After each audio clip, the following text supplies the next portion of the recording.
Welcome to the Stop Down Photography Podcast, episode 23. I'm your host, Scott Davenport, and today's topic is 4 mistakes I try to avoid.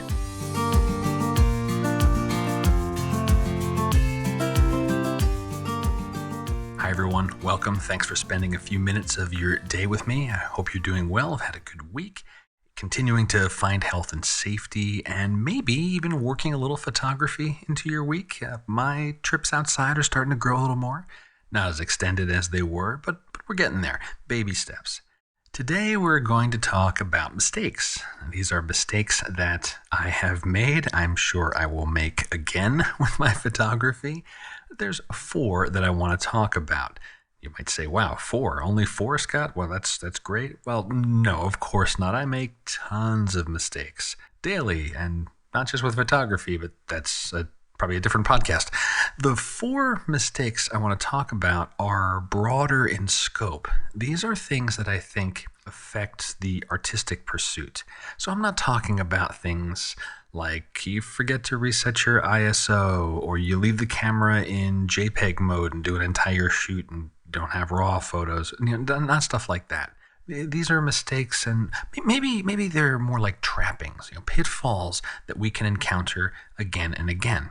So I want to talk about them, highlight them, and make you aware of them, because there are things that I try to continually make myself aware of so that I can keep growing my art. After listening to my list of 4 mistakes, if you've got one to add, please leave a comment on stopdownpodcast.com. If you want to keep it private, you can use the contact form on the site and send a message directly to me. Also, if you enjoy today's podcast, please tell your friends on social media, share it with your camera club, and if you can, please give a rating on Apple Podcasts. That really helps others find the show. All right, so let's get into it. 4 mistakes that I try to avoid. Number 1, settling for the walk-up shot. Tell me if this sounds familiar. You arrive at a location you've always wanted to visit, you've always wanted to photograph, and there's a viewing platform or a well-trodden path or a pullout on the road. You march right up, you stand where every other person has stood, and you just start firing away. Yep, my hand's up. I've done that. I'm sure I'll do it again. We get excited, and we want to start capturing straight away, filling our memory cards. But here's the thing. The walk-up shot is, by and large, a snapshot. I still take that shot. If you listen to episode 2 way back at the beginning of this podcast about making memories, there's more thoughts about capturing the snapshot. There's value in that. The mistake that I try to avoid is settling for just that shot alone. I need to remind myself, walk around, look around first, and not looking through the EVF or the viewfinder. Zoom with your feet. Explore the space, and chances are I'll find equally interesting photographs beyond just the walk-up shot. Now, I will say there are a few places where everyone does get the same shot. It's maybe not the walk-up shot, but it is the shot for a location. I'm thinking in particular of McWay Falls in the Big Sur area. There is a well-trodden path and wooden platform, and there is maybe a 6 to 8 foot area that gives the angle on the falls, the ocean, the beach down there. And it's been captured in every situation that you can imagine, every lighting condition, every weather condition. And that's okay. You take those, you bank the walk up, but then look around, do something else. Maybe the photograph becomes not of the place, but of all the other things in the place, like a whole bunch of other photographers all crowded around, because that's really what's going on behind the scenes. So there are always opportunities to find, and even if I don't succeed in getting something beyond the walk-up, at least I tried, and I tried to push artistically, and that's the takeaway for me. That's the mistake I try to avoid. Don't settle for the walk-up shot. Try to push through. Try to do something a little different. Even if you fail, you try. Mistake number 2, dismissing things without thinking about them. So let me start into this one with a truth for me. I chuckle when I see articles or blog posts or videos that tout the best camera for ... or the ultimate lens or the last tool you'll ever need. Those titles immediately turn me off. I know it's clickbait, and I generally skip over it because they're false claims. There is no best. Every camera, filter, tripod, lighting kit, camera bag, processing tool, they have good and they have bad. And they'll continue to change and get better. If we ever had an ultimate or a best, well, that's when innovation stops and we would not need to have another camera. And that's because advances happen all the time. And this is the trap that I try to avoid. This is the mistake. It's worthwhile to look at the industry, learn about the advances, spend measured thought learning about new gear, new techniques, just new trends or the general zeitgeist of the industry. I need to buck my natural tendency to gloss over the shiny new whiz-bang thing and pay a little attention to it. At least spend a few minutes understanding what I'm looking at. Why do I or don't I connect with it? It's fine that certain things don't apply to me or they don't resonate with me. If you haven't listened to episode 13, What Bruce Lee Taught Me About Photography, have a listen to that. But the mistake that I try to avoid is not poking my head up once in a while and looking around. I'll still let my artistic goals and needs drive my choices. And so while there isn't a best for overall photography, those articles, best camera, best lens, best tripod, but there is the concept of what's best for me and what's best for me right now. And that mistake is forgetting that right now is temporary.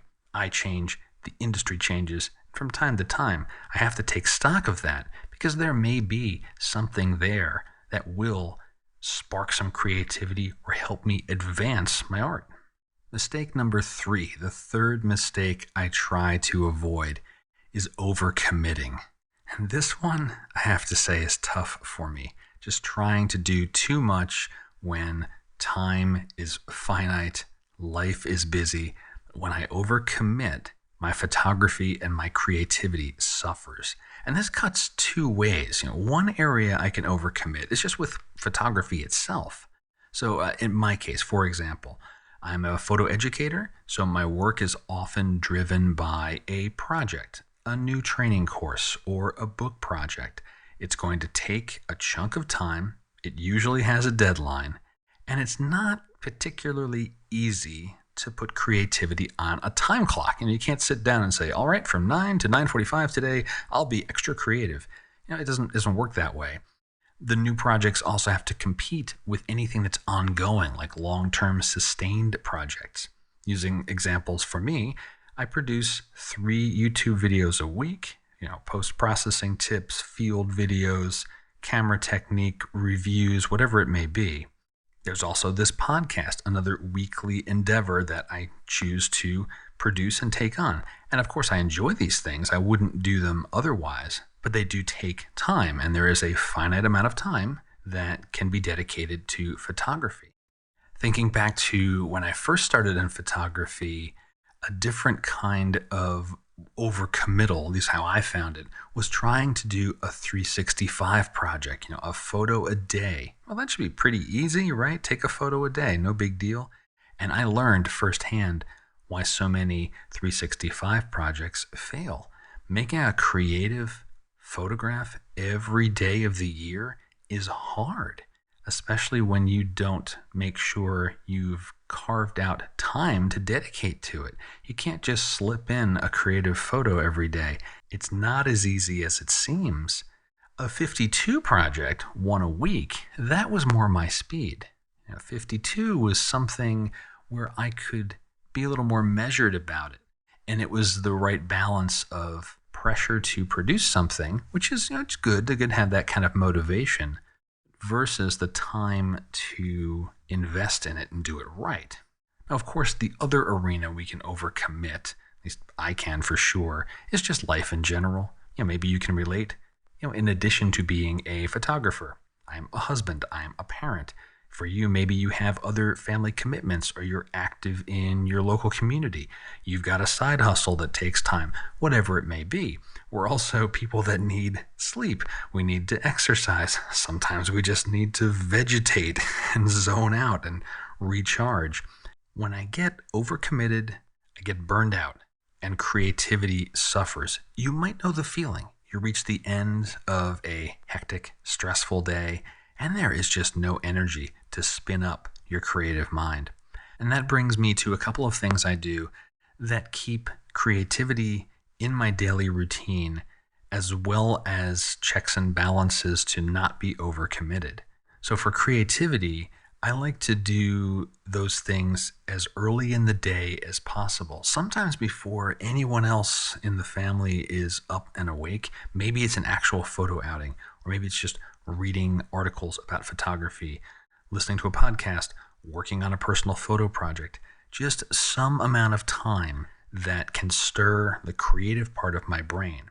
And I find doing that in the mornings, if I do that first, I don't run the risk of missing out toward the end of the day if I've run too ragged. And sometimes that even plants a seed where I'm excited. The end of the day arrives and I know I've got another chunk of time that I can have to do whatever I want. Skip the veggie time, skip the TV show, and work on this thing I got excited about in the morning. The check and balance for new projects to not take on too much is either a current project has been completed and I'm ready to take on another, or I'm willing to drop something else. And that can be a difficult choice sometimes. Now, I want to caveat this with personal long-term projects.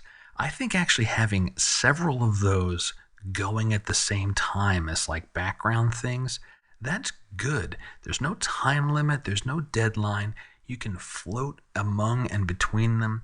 And that can help your creativity long term. That's a topic for another podcast, I think. Mental note, just added to my background project of generating ideas for this podcast. So that's a good one. I'll have to come back to that. Anyhow, being overcommitted is a mistake I try to avoid because your creativity suffers if you're just burnt out. And that brings us to number 4, the last on the list.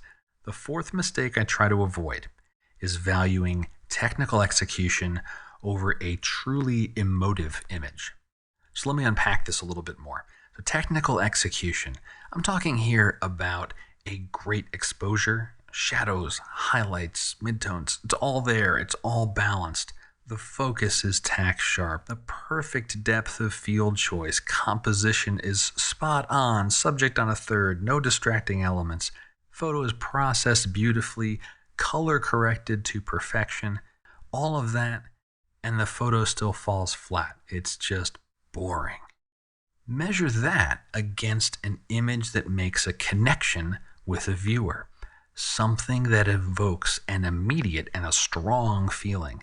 It could be the I want to go there reaction, like we see with travel photos or exotic places. It makes you want to visit somewhere or learn more about it. Or it's a I've never seen a subject like that before. Yeah, unusual angle or a macro shot, or photos of people always stir up our emotions, the way they look on their faces, their gestures.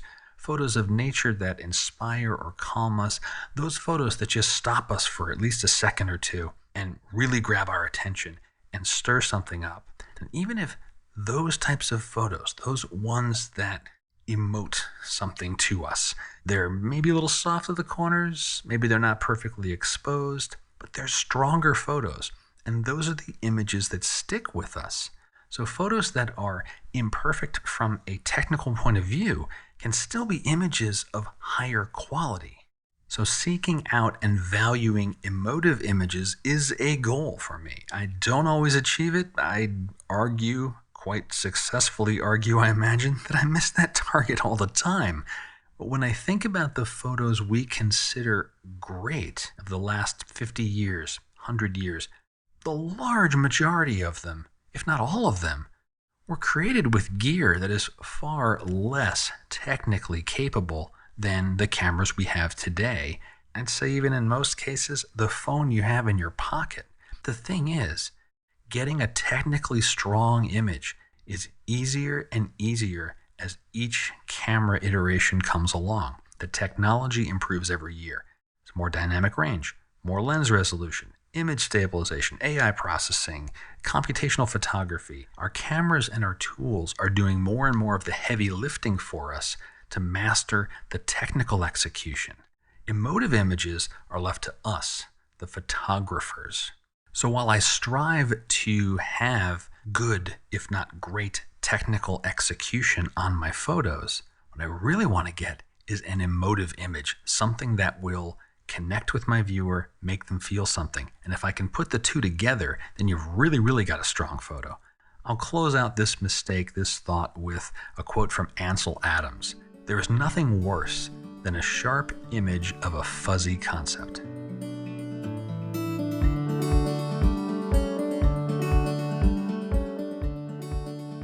So what about you? What are mistakes that you try to avoid with your photography? Those things that if you can avoid misstepping, help advance your art and your craft. I'd like to hear from you. You can leave a comment on the show over at stopdownpodcast.com. And again, if you want to keep it private, you can use the contact form on the website as well. The messages come directly to me.